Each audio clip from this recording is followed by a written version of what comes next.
Yeah. Tapi para wisatawan masuk ke Gunung Kidul suguhan awalnya sudah menarik luar biasa.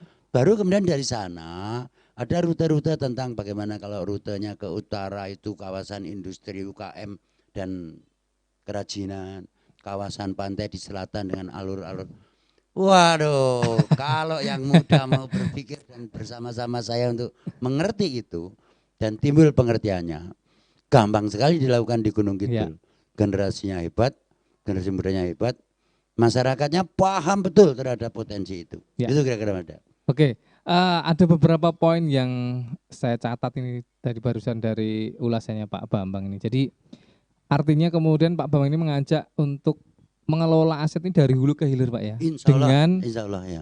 Ketika nanti diberi kepercayaan dari masyarakat Gunung Kidul itu akan di akomodir semua ya Pak ya. Iya pasti itu catatan itu pasti itu ya. Menjadi PR kita itu ya. Nah menarik sekali memang ketika ngomong Gunung Kidul ini ketika ngomong aset wisatanya saja belum ke seni budaya itu luar biasa. Ya, saya kalau ke daerah itu Pak pantai ya sepanjang misalnya Baron Krakal Kukup terus pantai-pantai yang baru ya Indrayanti dan sebagainya. Jadi ingat di daerah pembandingnya ya supaya jadi ini ya di Uluwatu ya daerah Pecatu Bali itu kan hampir-hampir sama ya ada tebing-tebing kapurnya. Ini kalau pengelolaan asetnya terintegrasi seperti Pak Bambang sebut tadi ya, begitu wisatawan masuk langsung pintu utamanya sugui dulu des gitu ya, seperti itu ya. Oke. Nah Pak ini kan jenengan sudah nawa itu, nawa itunya dengan Mas Benyamin ini kira-kira langkah awal kalau orang bilang kan 100 kerja pertama, nggak usah nunggu 100 hari lah ya. Hari pertama itu mau ngapain misalnya? Amanahnya jatuh ke jenengan. Yang tidak boleh dilupakan oleh masyarakat Gunung Kidul adalah Pilkada itu 9 Desember. Artinya saat Pilkada itu 9 Desember, APBD tahun anggaran 2021 itu sudah jadi. Itu yang nomor 1. Sehingga tentu saya tidak akan cerita banyak tentang apa yang dilakukan oleh. Karena sudah diputuskan sebelumnya. Cuman yang perlu penjenengan catat Mas, saya akan berterima kasih sebesar-besarnya kepada Bu Badingah dan Pak Imawan Wahyudi. Kepada Bupati dan Wakil Bupati yang sekarang ini. Apa yang disodorkan menjadi data dasar kami, hasil kerja keras beliau selama ini, itu menjadi kekuatan potensi yang sudah terdata dan itu luar biasa. Beliau membuka kawasan-kawasan pariwisata, beliau hanya sentuhan-sentuhan lain yang harus disempurnakan, itu menjadi tanggung jawab saya. Kalau saya nanti terpilih. Cuman persoalannya, janji apa, kebetulan 20 tahun saya selaku bendaharaan umum daerah ya. Sehingga paham betul kalau APBD sudah ditetapkan, saya harus menunggu perubahan APBD untuk seandainya dalam evaluasi APBD itu memungkinkan untuk berubah harus dirubah. Itu kalau bicara APBD. Tapi pertanyaannya sebenarnya tadi menantang saya untuk mengatakan APBD Gunung Kidul itu tidak mampu Pak dalam belanja langsungnya untuk membangun infrastruktur yang sedemikian luasnya. Pertanyaan itu yang harus saya jawab dengan kenapa harus dengan APBD? Itu kan. Yang ingin kita lakukan adalah bagaimana membangun dasar-dasar APBD itu hanya menjadi modal awal saja. Yang bisa kita tawarkan banyak sekali. Kesalahan terbesar dari selama ini pemerintahan kita adalah yang dijual itu perizinan, bukan potensinya yang dijual. Kalau potensinya yang dijual, banyak investor datang. Kalau izinnya yang dijual, banyak investor malas. Mau masuk saja sudah harus minta izin kemana-kemana. Ini persoalan. Tapi perizinan itu urusan saya, urusan pemerintah. Jadi datang silakan bangun. Izinnya gimana? Urusan saya, jangan mikir jangan bayar izin. Artinya beri manfaat dulu pada masyarakat. Pemerintah ikut turun juga, harus, tanda kutip. Seolah-olah investor ini malah dipersulit gitu ya. Nah, kalau saya balikannya begini. Silakan bangun, setahun tak evaluasi, manfaat untuk masyarakat tak kasih izin. Kan itu yang paling gampang.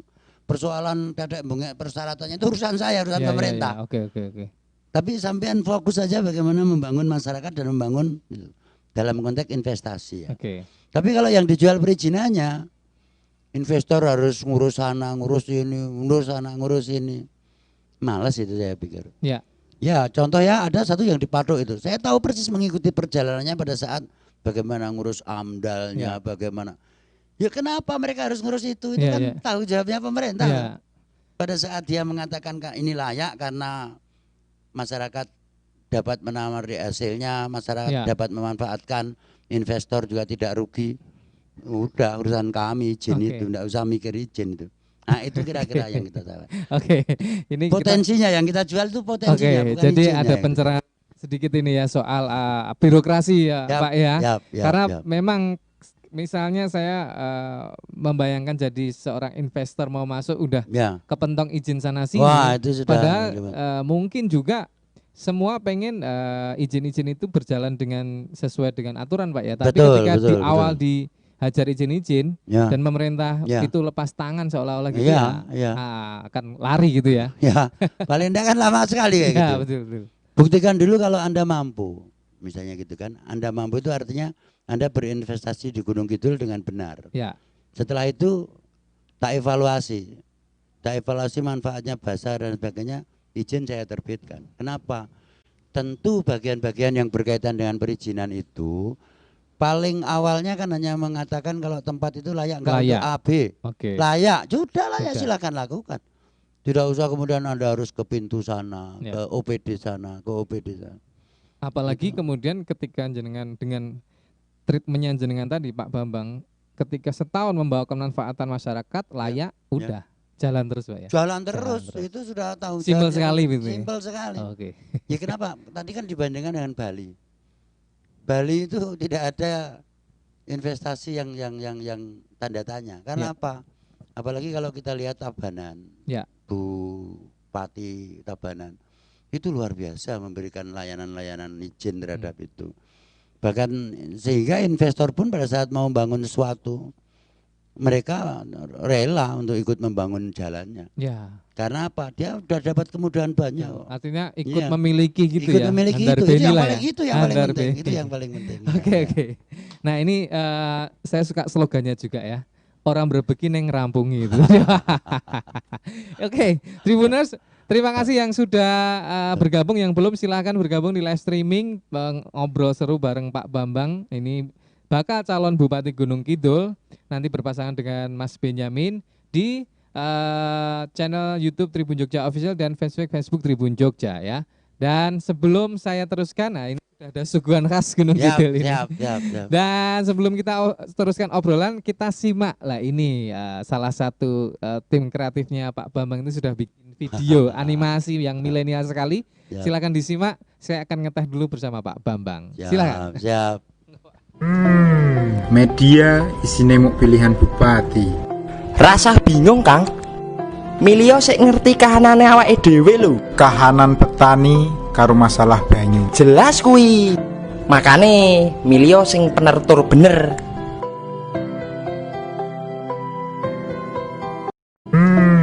Media isine muk pilihan bupati. Rasah bingung Kang. Milio sik ngerti kahanane awake dhewe lho. Kahanan petani karo masalah banyu. Jelas kuwi. Makane milio sing penertur bener.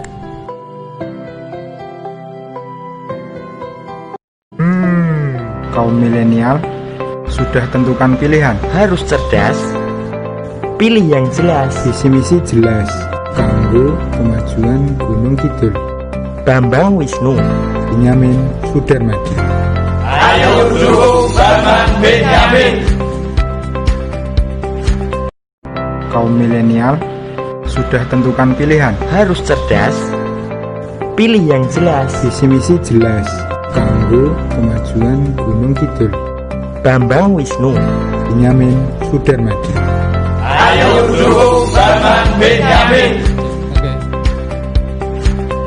Oke, terima kasih. Kita balik lagi ngobrol seru Bang ya. Tadi sudah dilihat ya video animasinya. Ini literasi untuk mengetahui profilnya Pak Bambang. Nah ini kalau di runutnya profilnya Pak Bambang ini ya, beliau tadi kalau ngomongin soal jabatan di struktural ya Pak ya. Di pemerintahan sudah khatam sekali ini. Sudah khatam sekali ini dari kepala bidang mana ke kepala bidang mana. Terus habis itu background pendidikan beliau ini juga, wah ini satu alumni sama saya ini. Waduh, ini alumni Kagama ya Pak? Iya. Wah ini pendidikannya ilmu sosial dan politik ya Pak? Wah Visipol ya. ini luar biasa ini. Ini golongannya, kalau Visipol berarti sastra dan filsafat ya, di Bonbin dulu. Anak Bonbin ini juga. Oke, Pak ini sudah ada kawan-kawan dari Gunung Kidul, masyarakat Gunung Kidul yang menyapa Bapak di komentar, saya bacakan. Siap. Terus ada juga pertanyaan buat jenengan ya. Siap. Ini ada dari Ray Aviari. Nah, ini pertanyaan nih. Bagaimana strategi mendongkrak potensi budaya hingga nasional bahkan internasional? Itu salah satu pertanyaan Pak. Ya. Kita simpen dulu. Terus ada dari Gunung Kidul Pos. Babe layak pimpin Gunung Kidul. Wah, ini Pak Bambang dan Mas Benyamin. Terus ada Mbak Marta, keren. Terus ada Mas Azam, maju bangun Gunung Kidul. Ini apa namanya, dukungan dengan untuk Pak Bambang ya, dan Mas Benyamin. Terus ada Mbak Tata, hidup Babe, buka lapangan pekerjaan untuk anak-anak SMK di Gunung Kidul. Semoga